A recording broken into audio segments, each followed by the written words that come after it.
Pleasant good morning, listeners to the various radio stations and viewers to ZIZ television. It is my pleasure to welcome you to this press conference, and we do apologize for the late start. We will have the opening statement and, in fact, the introduction of the various lawyers who are involved in the constitutional matter now before the High Court and the Court of Appeal. My first introduction is to lawyer Sylvester Anthony. Morning, ladies and gentlemen. My name is Sylvester Anthony. I'm one of the members of the legal team representing the Attorney General and the Constituency Boundaries Commission in the matter brought by Sean Richards.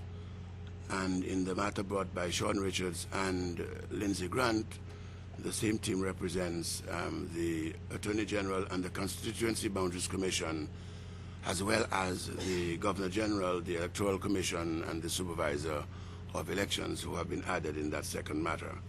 As you are aware, the team is led by Senior Counsel Anthony Astafan and comprises of Queen's Counsel Delano Bart, who is present, and we have with us today Mr. Hal Gallop, out of Barbados, who is also a member of our team. And as you well know, Dr. Henry Stugumba Brown is with us, and Mr. Arod Gosai, Crown Counsel. The intention here is for Mr. Gallop to make a rather detailed statement as one who has looked at the pleadings, to speak to you about his view of the matters before the court. And we will take your questions. He will answer as many as he can, and Queen's Counsel and I will assist where we can. Mr. Gallop. Good morning, ladies and gentlemen. Essentially, this matter was precipitated by what one may consider to be the effect of the draft proclamation being made a proclamation, and hence finding itself firmly within the laws of the Federation of St. Kitts and Nevis. And one of the key issues involved in that process of the proclamation to the draft proclamation to proclamation has called into issue the actions of the Honorable Prime Minister. And let me state categorically upfront that the Prime Minister has acted within the laws of the Federation of St. Kitts and Nevis in respect of laying the report of the Boundaries Commission before Parliament when he did. And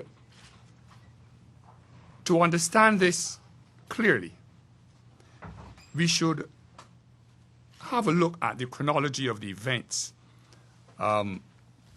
which gave rise to that laying of the report. It is also very, very important that we understand the full legal effect of Section 50 of the Constitution, which is the supreme law of St. Kitts and Nevis. The report was submitted to the Governor General on the 2nd of July at approximately 2 p.m. by the chairman of the Boundaries Commission. Then followed an order by Mr. Justice Bell.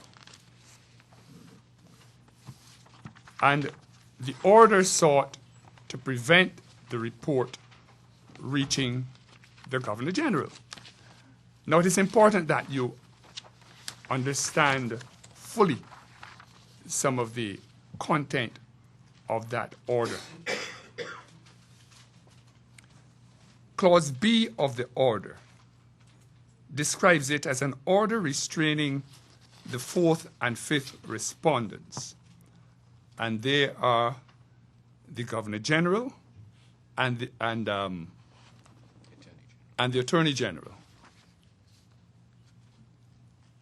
from in any way acting upon and or signing and or making use in any way howsoever the above-mentioned draft proclamation. That's the proclamation which had been issued by the chairman of the commission in draft and laid before Parliament. The proclamation and or the above-mentioned report of the first respondent until the hearing of this matter or until further order. And Clause C of the order describes it as an order restraining the second and third respondents. That's the Electoral Commission, second respondent, and the Supervisor of Elections, the third respondent, from in any way acting upon and or making use of in any way howsoever, wheresoever, and or conducting and or supervising any election or general election on the basis of any new boundary changes to the constituencies in the Federation of St. Kitts and Nevis, and or any recommendations and or orders and or legal instruments based on the above-mentioned draft proclamation, based on the above-mentioned report of the first respondent, with or without modifications, and or any proclamation based on the draft proclamation and or report referred to hearing until the hearing of this matter or until final order. So that is the order. The House met on the 3rd of July, and then there was an intervening period. On the 6th of July, an application was made by the respondents to set aside the order, and this was adjourned for a hearing on the 8th of July. No order was made to set aside. On or about 2 p.m.,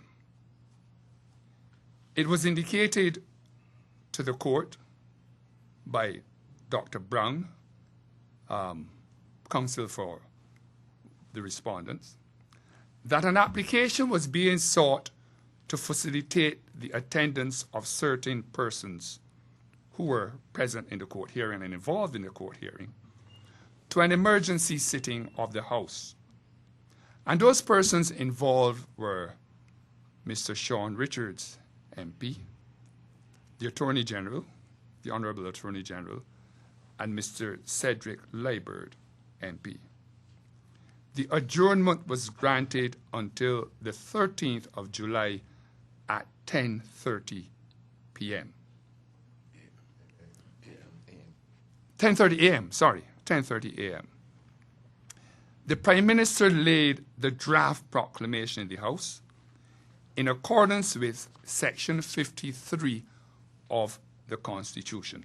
And that is very important, because the validity of this matter depends on a proper reading of the Constitution.